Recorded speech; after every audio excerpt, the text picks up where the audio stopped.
And thank you for joining us for DC News Now at 5. I'm Mark Hall. I'm Tosin Fakile. A new era begins for the Washington Commanders. They are heading home to DC, to the site when, during their time there, won 3 Super Bowls. DC Mayor Muriel Bowser announcing a multi-billion-dollar deal to revitalize the RFK Stadium site and bring the Commanders back to the district. And of course, we have team coverage this afternoon. DC News Now's Max Marcilla and Liberty Simmons, they have reaction from people around the DMV. But first, let's head over to DC News Now's Muriel Carbone. She covered the announcement this morning. Muriel, obviously big news today, but how big a deal is this for DC?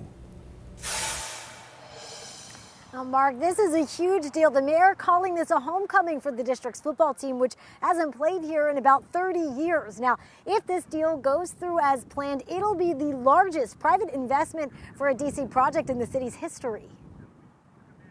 So I want to start by saying, welcome home.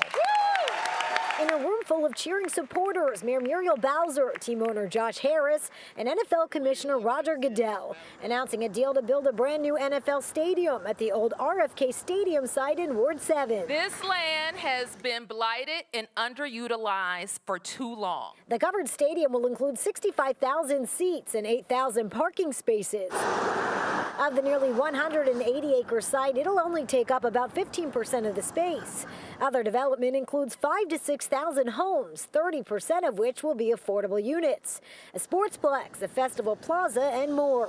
This will be a tremendous economic driver. The plan comes at a cost of nearly $4 billion, $2.7 billion invested by the Commanders, the district carrying the rest, using $500 million from the existing ballpark fee, formerly used to pay off Nats Park.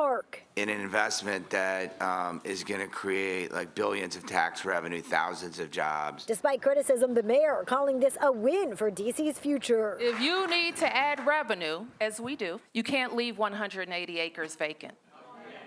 If you need to add jobs, as we do, you cannot wait for an anchor to show up to start developing. Now, this is not a done deal just yet. Council needs to vote and approve this. We need 7 council members to vote yes on this, and we already know that there are some that are not too sure about this deal. Chairman Phil Mendelson says he has some concerns, and just a bit ago, Ward 1 council member Brianne Nadeau came out and said no, she is a no vote on this. So we'll have to wait and see there, but if this does all go as the mayor has planned, the goal is to have the stadium open and running by 2030. Reporting live from the RFK Stadium site, I'm Muriel Carbone at DC News Now.